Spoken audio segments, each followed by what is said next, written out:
I thought my wife was supporting me through my mother's cancer battle, until I discovered she'd been secretly draining our bank accounts to fund hotel rooms with another man.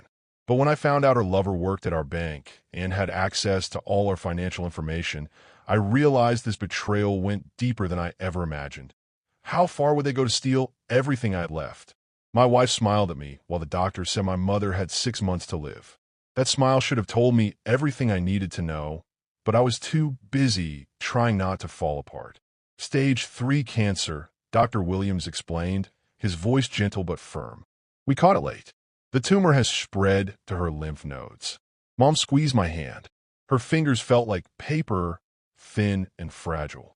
Don't you worry about me, sweetheart. I've lived a good life. Rebecca sat beside me in the small office, but she might as well have been on another planet. Her phone buzzed every few minutes. Each time, she would glance at it and her face would change. Not sad like mine. Something else entirely. What are our options? I asked the doctor. Chemotherapy, radiation, both are aggressive treatments. They'll help with the pain and might give us more time. How much time? 6 months. Maybe 8 if we're lucky. The room felt like it was spinning. 8 months. That was nothing. That was a blink of an eye. We'll do whatever it takes, I said. Rebecca's phone buzzed again. This time, she didn't just glance at it. She picked it up and started typing. Rebecca, I whispered. Sorry, honey. Work thing. She didn't look up from her screen. Work thing. My mother just got a death sentence, and my wife was worried about work. Dr. Williams handed me a stack of papers. These are the treatment options. Take your time to read through them. We'll need to start soon if we're going to make a difference. I nodded, but the words on the pages looked like tiny black ants crawling around. Nothing made sense anymore. The treatments are expensive, the doctor continued. Even with insurance, you're looking at significant costs. I'll have our financial counselor talk with you. Expensive. Great. As if losing my mother wasn't hard enough. Rebecca stood up suddenly. I need to take this call. She rushed out of the office before I could say anything. Through the glass window, I watched her pace back and forth in the hallway. She was talking fast, using her hand a lot. Whatever this call was about, it wasn't work. I knew what Rebecca looked like when she talked to her boss. This was different. Is everything okay with your wife? Dr. Williams asked. She's just stressed, I lied. But Rebecca didn't look stressed. She looked excited, happy even, while my world was crashing down around me. My wife looked like she'd just won the lottery. The financial counselor will be with you in a few minutes, the doctor said. I'm sorry about the diagnosis. We'll do everything we can. He left me alone with Mom. She was staring out the window at the parking lot. I always liked this view, she said. You can see the mountains from here. Mom, don't talk like that. Like what? Like you're saying goodbye. She turned to look at me. Her eyes were still bright, still full of life. Caleb, I'm not going anywhere yet. But when I do, I want you to promise me something. Anything. Take care of yourself. Don't let anyone take advantage of you while you're grieving. Strange thing to say. Why would anyone take advantage of me? Rebecca came back into the office. Her cheeks were red, and she was breathing hard. Sorry about that, she said. Crisis at work. You know how it is. I didn't know how it was. Rebecca worked as a graphic designer for a small advertising company. What kind of crisis could they possibly have? It wasn't like she was a doctor or a firefighter. What kind of crisis? I asked. Oh, just client stuff. Nothing important. She waved her hand like she was shooing away a fly. Nothing important, but important enough to take a call while we were getting the worst news of our lives. The financial counselor came in. She was a nice woman named Judith who explained all the costs. Surgery, chemotherapy, radiation, medications, hospital stays. The numbers kept getting bigger and bigger. Do you have savings? Judith asked. Some, I said. We might need to look at payment plans. Or credit options. Credit. I hated the idea of going into debt, but what choice did we have? This was my mother's life we were talking about. We'll figure it out, I said. Rebecca was quiet during the whole meeting. She kept checking her phone under the table, thinking I couldn't see her. Every few minutes, she would smile at whatever she was reading. Smile. While we were planning how to pay for my mother's cancer treatment. After we left the hospital, we drove home in silence. Rebecca stared out the passenger window the whole time. Are you okay? I asked. Fine. Just thinking. About what? About how much this is going to cost us. Us. At least she said us. We'll manage, I said. We have the emergency fund. That won't be enough. She was right. The emergency fund might cover a month or two of treatment, but not 6 months. Not if we wanted the best care for Mom. We'll use credit cards if we have to, I said. Rebecca turned to look at me. Credit cards? Just temporarily, until we figure something else out. That's a lot of debt, Caleb. It's my mother. I know. I'm just saying, we need to be smart about this. Smart. Like there was a smart way to handle your mother dying. When we got home, Rebecca went straight upstairs. She said she needed to make some calls for work. More work calls. On a Saturday evening, I sat in the kitchen and spread out all the papers from the hospital. Treatment schedules, cost estimates, insurance forms. Everything looked overwhelming. My phone rang. It was Mom. How are you holding up, sweetheart? I'm okay, Mom. Don't worry about me. I can't help but worry. You look so pale at the doctor's office. I'm just scared. I know you are. But we're going to get through this together. Together. That's what families did. They stuck together during the hard times. Upstairs, I could hear Rebecca talking on the phone. Her voice was different. Softer. Almost like she was talking to someone she cared about. Someone she cared about more than me. 3 months later, I learned that love and money make terrible partners. Especially when one of them is missing. Mom's first round of chemotherapy had been brutal. I spent most days at the hospital holding her hand while poison dripped into her veins. The doctor said it was working, but she looked smaller every week. Like the medicine was shrinking her from the inside out. Rebecca came to the hospital exactly 3 times. Each visit lasted less than an hour. She always had somewhere else to be, someone else to see, something else to do. Work is crazy right now, she kept saying. You understand? I didn't understand, but I nodded anyway. Fighting with Rebecca wouldn't help Mom get better. The bills started arriving in February. Big white envelopes with red letters. Past due. Final notice. Payment required immediately. I had been tracking our expenses on a yellow legal pad. Mom's medications cost $800 a month. The hospital visits were $1,500 each. The special supplements the doctor recommended were another $300. Our savings account had gone from $12,000 to $800 in 10 weeks. Time to use the emergency credit card. I logged into our bank account on the computer in our home office. The password was still our anniversary date. Some things hadn't changed, at least. Checking account, $847.32. Savings account, $156.78. Credit card balance, $47,891.14. I stared at that last number until my eyes hurt. $47,000. We only had 2 credit cards. The Visa card was supposed to be for emergencies only. I hadn't used it in over a year. Rebecca must have used it for Mom's medical expenses. That had to be it. She was helping pay for treatment and just forgot to tell me. But $47,000? That seemed like a lot, even for cancer treatments. I clicked on the credit card statement. The charges went back 6 months, long before Mom got sick. January 15th, Nordstrom, $1,247.88. January 18th, Hotel Manchester, $389.76. January 22nd, K Jewelers, $2,156.43. January 29th, Nordstrom again, $892.34. February 3rd, Restaurant Rouge, $267.89. February 7th, Victoria's Secret, $445.21. None of these charges made sense. We didn't shop at expensive stores. We didn't stay at fancy hotels. We definitely didn't buy jewelry that cost over $2,000. I scrolled down further. More restaurants. More hotels. More shopping. All of it expensive. All of it mysterious. February 14th. Tiffany & Co., $3,789.55. Valentine's Day. I remembered that day clearly. Rebecca said she had to work late. She came home after midnight with Chinese takeout and an apology. No mention of Tiffany & Company. My hand started shaking as I printed out the statements. 6 months of charges I had never seen before. 6 months of secret spending while I thought we were saving money for our future. Caleb. Rebecca's voice came from downstairs. Are you home? I quickly closed the computer screen and shoved the papers into a drawer. Up here, I called back. She appeared in the doorway wearing a new dress. Red silk with a price tag that probably matched one of those credit card charges. "How was the hospital today?" she asked. "Hard. Mom threw up twice during treatment. Poor thing." But Rebecca was already looking at her phone. "Listen, I have to go out tonight. Client dinner. Another client dinner." She had been having a lot of those lately.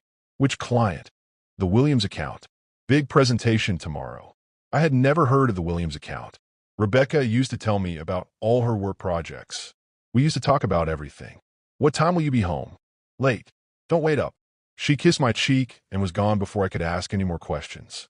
I waited until I heard her car leave the driveway, then went back to the computer. This time I dug deeper into our financial records. Our mortgage payment had been late twice in the past 3 months. We had never been late on our mortgage before. Not once in 7 years. Our car payment was overdue by 6 weeks. 3 credit cards I didn't even know we had were maxed out completely. Rebecca had been spending money like we were millionaires while I was watching my mother die. But where was the money coming from? I made decent money as an electrician, but not enough to support this kind of lifestyle. Rebecca's job at the design company paid maybe $30,000 a year. I called the credit card company. "Mr. Thompson, this is regarding your Visa account ending in 4847. "Yes, I need to understand some of these charges." "Certainly. Which charges specifically?" "All of them from the past 6 months." There was a pause. "Sir, I show that your wife is listed as an authorized user on this account. She would have access to make any purchases." "I understand that. But some of these seem unusual. I can send you detailed statements if that would help." "Please." "They'll arrive in 3 to 5 business days." I hung up and stared at the wall. Rebecca was spending our money on things I had never seen. Clothes, jewelry, hotel rooms, expensive dinners. Hotel rooms. Why would my wife need hotel rooms in our own city? The answer hit me like a punch to the stomach, but I pushed it away. Rebecca wouldn't do that. She loved me. We were married. We were supposed to be a team, but teams didn't hide $47,000 in secret spending. Teams didn't lie about client dinners and late nights at work. Teams didn't buy jewelry from Tiffany & Co. and never mention it. I opened the computer again and looked at our bank statements from the past year. Rebecca had been very careful about hiding the credit card charges, but she couldn't hide everything. Cash withdrawals. Lots of them.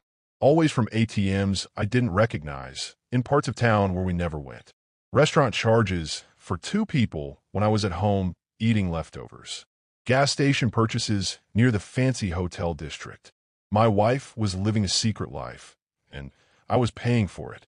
Mom called while I was still staring at the bank statements. "How are you doing, sweetheart?" "I'm okay, Mom." But I wasn't okay. Nothing was okay. My mother was dying, my wife was lying, and our marriage was falling apart while I was too distracted to notice. "You sound tired. Just worried about you." "Don't worry about me. Worry about yourself. Are you eating enough? Getting enough sleep?" Sleep. I couldn't remember the last time I'd slept through the night.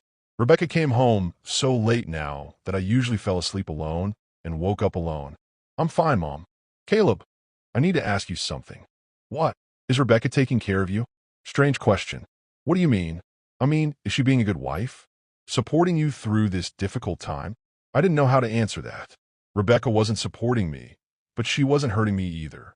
She was just absent, like she had already moved on to a different life. "She's dealing with this in her own way," I said. Mom didn't sound convinced. "Why do you ask?" "No reason. I just want to make sure you're not going through this alone." But I was going through it alone. I had been alone for months, and I was just now starting to realize it. After I hung up with Mom, I went back to the credit card statements. This time I looked at the dates more carefully. Every hotel charge happened on a day when Rebecca said she was working late. Every expensive restaurant charge happened when she said she was having client dinners. Every shopping spree happened when she said she was running errands. My wife wasn't just spending our money. She was building an elaborate lie to cover up where she was spending it. And while she was building her lie, I was watching my mother fade away, one chemotherapy session at a time. Blood rushed to my head when I saw the name Tyler pop up on Rebecca's phone screen at 2 in the morning. She was asleep next to me, but her phone kept buzzing with text messages. I had never heard her mention anyone named Tyler. Rebecca's phone sat on her nightstand, lighting up every few seconds. Message after message. At 2 in the morning. Who sends that many texts in the middle of the night? Mom had gotten worse that week. The doctors wanted to try a new treatment that cost even more money. I needed to move funds from our savings to pay for it, but our laptop was acting up again. Rebecca's phone would work just as well for banking. I reached over carefully, trying not to wake her. The phone was still unlocked from her last text. The screen showed dozens of messages. Tyler, miss you already, babe. Tonight was perfect. My stomach dropped like I had fallen off a cliff. Rebecca, best 3 hours of my life. Caleb suspects nothing. The room started spinning. I gripped the phone tighter, scared it might slip from my shaking hands. Tyler, when are you telling him about us? Rebecca, after his mom dies. No point making this harder than it needs to be. Each word hit me like a physical punch. Rebecca was having an affair. While I was taking care of my dying mother, my wife was sneaking around with another man. I scrolled up to see more messages. Weeks and weeks of them. Photos that made me sick. Plans for secret meetings. Discussions about money. Tyler, the hotel bill was expensive last week. We should be more careful. Rebecca, don't worry. Caleb never checks the credit cards. He's too distracted with his mother to notice anything. They were using our money for their affair. All those mysterious hotel charges, all those expensive dinners. I was paying for my wife to cheat on me. Tyler, what about after? When his mom passes? Rebecca, I'll file for divorce. My lawyer says I can get half of everything, including the house his mom left him. Half of everything, including mom's house. The house where I grew up. The house mom wanted me to have after she was gone. Tyler, smart thinking. We'll have enough to start fresh somewhere new. Rebecca, somewhere far from here. I'm so tired of pretending to care about his family drama. Family drama. That's what she called my mother's cancer. Family drama. I kept scrolling, even though every message felt like a knife in my chest. Rebecca, he's so pathetic lately.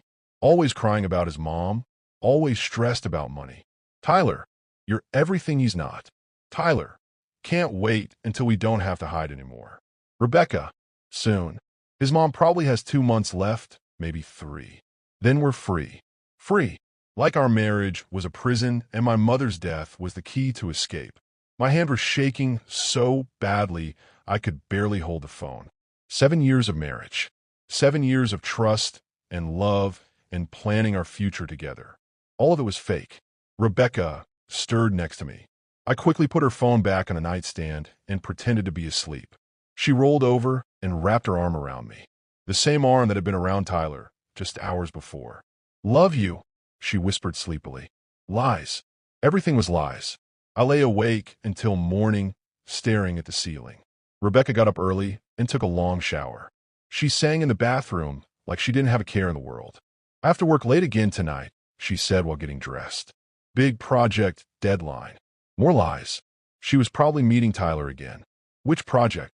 I asked. The Henderson account. You wouldn't understand. It's complicated. Nothing was complicated about it. My wife was cheating on me and stealing her money to pay for it. After Rebecca left for work, I went back to the computer. This time I knew exactly what to look for. I printed out 6 months of credit card statements. Every hotel charge, every restaurant bill, every mysterious expense. Then I organized them by date and time.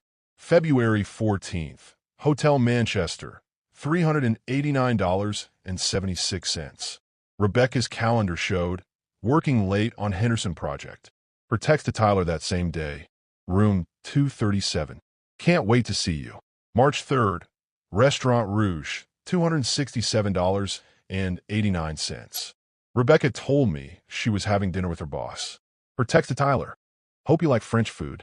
My treat tonight. March 15th, Nordstrom, $1,247.88. Rebecca said she was grocery shopping. Her text to Tyler, bought something special for you to unwrap later. Every lie had a matching text message. Every excuse had a secret truth behind it. I call my friend Luke, who worked as a private investigator. Luke, I need help with something personal. What's going on, Caleb? I think Rebecca is having an affair. Silence on the other end of the line. Are you sure? I found text messages. Lots of them. Caleb, I'm sorry. What do you need from me? I need to know how deep this goes. I need to know everything. That's going to cost money. Money we didn't have because Rebecca had spent it all on her boyfriend. How much? For a basic investigation? $2,000. $2,000. Last month, that would have been impossible. But Rebecca had already spent $47,000 on her affair. What was $2,000 more? Do it. Luke agreed to start right away. He would follow Rebecca, take photos, gather evidence. Everything I would need if this went to court. Court. Divorce court. The word felt strange in my head. I had never imagined getting divorced. I thought Rebecca and I would be together forever. Forever had lasted 7 years. I spent the rest of the day at the hospital with Mom. She was getting weaker, but her mind was still sharp. You look terrible, she said. What's wrong? Just tired. Caleb, I've known you for 32 years. This isn't tired. This is heartbroken. Mom always could see right through me. It's nothing, Mom. Focus on getting better. Is it Rebecca? The question hit me like a surprise punch. How did she know? What makes you ask that? She hasn't visited me in 3 weeks. When she does come, she acts like she'd rather be anywhere else. 3 weeks. Had it really been that long since Rebecca came to see Mom? She's been busy with work.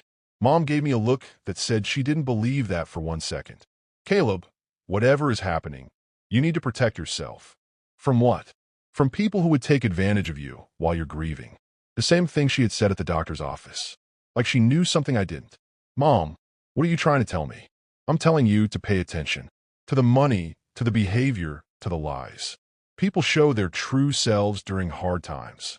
Rebecca had definitely shown her true self. The question was, what was I going to do about it? Luke called that evening while I was eating dinner alone. Rebecca was at another client dinner. Caleb, I've got some initial findings. Already, your wife isn't very careful about hiding her tracks. I followed her today. She went straight from work to the Marriott downtown. Room 418. She stayed for 3 hours. 3 hours. While I was holding Mom's hand during chemotherapy, Rebecca was in a hotel room with Tyler. Did you get photos? I got everything you need. Caleb, there's something else. What? The guy she's with? Tyler Richardson? He works at First National Bank. Our bank. Tyler worked at our bank. Are you sure? Positive. He's a loan officer. Has been for 5 years. A loan officer. Someone with access to our financial information. Someone who could see our account balances, our credit history, our spending patterns. Rebecca wasn't just cheating on me. She was working with someone who had access to our money. Tyler Richardson called today. I said when Rebecca walked through her front door at midnight. Her face went white faster than snow melting in summer. She froze in the doorway, still holding her purse and car keys. For the first time in months, Rebecca looked genuinely surprised. "Oh," she asked, but her voice cracked on the word. Tyler Richardson, from First National Bank, our bank. He wanted to discuss some irregularities with our account. This was a lie, but I needed to see how she would react. Rebecca set her purse down carefully, like it might explode if she moved too fast. What kind of irregularities? You tell me. Rebecca walked into the kitchen and opened the refrigerator. She stood there for a long time, staring at the milk and leftover pizza like they might give her the right answer. I don't know what you're talking about, she said finally. I pulled out my phone and opened the screenshots I had taken of her text messages. Room 418. 3 hours. Best night of my life. The refrigerator door slammed shut. You went through my phone. You left it unlocked. That doesn't give you the right to invade my privacy. Privacy? She was talking about privacy while she destroyed our marriage. 7 years, Rebecca. 7 years I trusted you completely. She turned around to face me. Her expression had changed completely. The fake surprise was gone. Now she looked cold and calculating. Trust is earned, Caleb, not given. I earned it. Every day, for 7 years I earned it. Did you? By making me sit in hospital rooms, watching your mother die? By spending all our money on treatments that aren't even working? Her words hit me like a slap across the face. She's my mother. She's a dying old woman who's draining our bank account. Our bank account that you've been emptying with Tyler. Rebecca laughed, but there was no humor in it. You want to talk about our bank account? Let's talk about our bank account. She walked to the kitchen table and sat down across from me. Suddenly, this felt less like a fight between married people and more like a business meeting. Tyler has been helping me understand our financial situation, Rebecca said. Do you know what our real credit score is, Caleb? What does that have to do with anything? It has to do with everything. Our score is so low that we can't even refinance this house. Your mother's medical bills have destroyed our credit. So you decided to make it worse by maxing out our credit cards? I decided to make sure I had a future when this marriage falls apart. When this marriage falls apart. Not if. When. You've been planning this for months. I've been planning this for over a year. A year. Rebecca had been planning to leave me for a year, and I never suspected anything. Why didn't you just ask for a divorce? Because I wanted to make sure I got what I deserved. What you deserve. Rebecca leaned forward like she was explaining something simple to a child. Caleb, your mother's going to die. Probably in the next 2 months. When she does, you're going to inherit her house. That house is worth $400,000. Mom's house. The house where I learned to ride a bike. The house where she taught me to cook. The house where she wanted me to raise my own children someday. Tyler helped me research the inheritance laws in this state, Rebecca continued. If we're still married when your mother passes, I'm entitled to half of everything you inherit. You've been hoping my mother would die faster so you could get her house. I've been making sure that when she does die, I'm not left with nothing. Nothing. Like 7 years of marriage meant nothing to her. What about the credit cards? The hotel rooms? The expensive dinners? Rebecca shrugged like she was discussing the weather. Tyler and I needed a place to meet. Good hotels cost money. Our money. My money too. I'm your wife. Legally, half of everything we own belongs to me. You're not my wife anymore. Actually, I am. Until I file the divorce papers, I'm still legally your wife. Which means I still have access to our accounts. Access to our accounts. Through Tyler at the bank. How much has Tyler stolen from us? Tyler hasn't stolen anything. Everything he's done has been perfectly legal. Legal? He's a loan officer, Caleb. He has the authority to process certain transactions. Overdraft protection, credit line increases, account transfers. All legitimate banking services. My stomach felt like it was full of ice water. Tyler wasn't just Rebecca's boyfriend. He was her partner in stealing her money. How much? Including the credit cards we opened in your name? About $78,000. $78,000. More than twice what I thought. In my name, you're very easy to forge signatures for, Caleb. Very simple handwriting. Forged signatures. Rebecca had been forging my name on loan applications. That's fraud. That's survival. I stare at my wife across our kitchen table. The woman I had loved for 7 years. The woman I thought I would grow old with. She had become a stranger. Why are you telling me all this?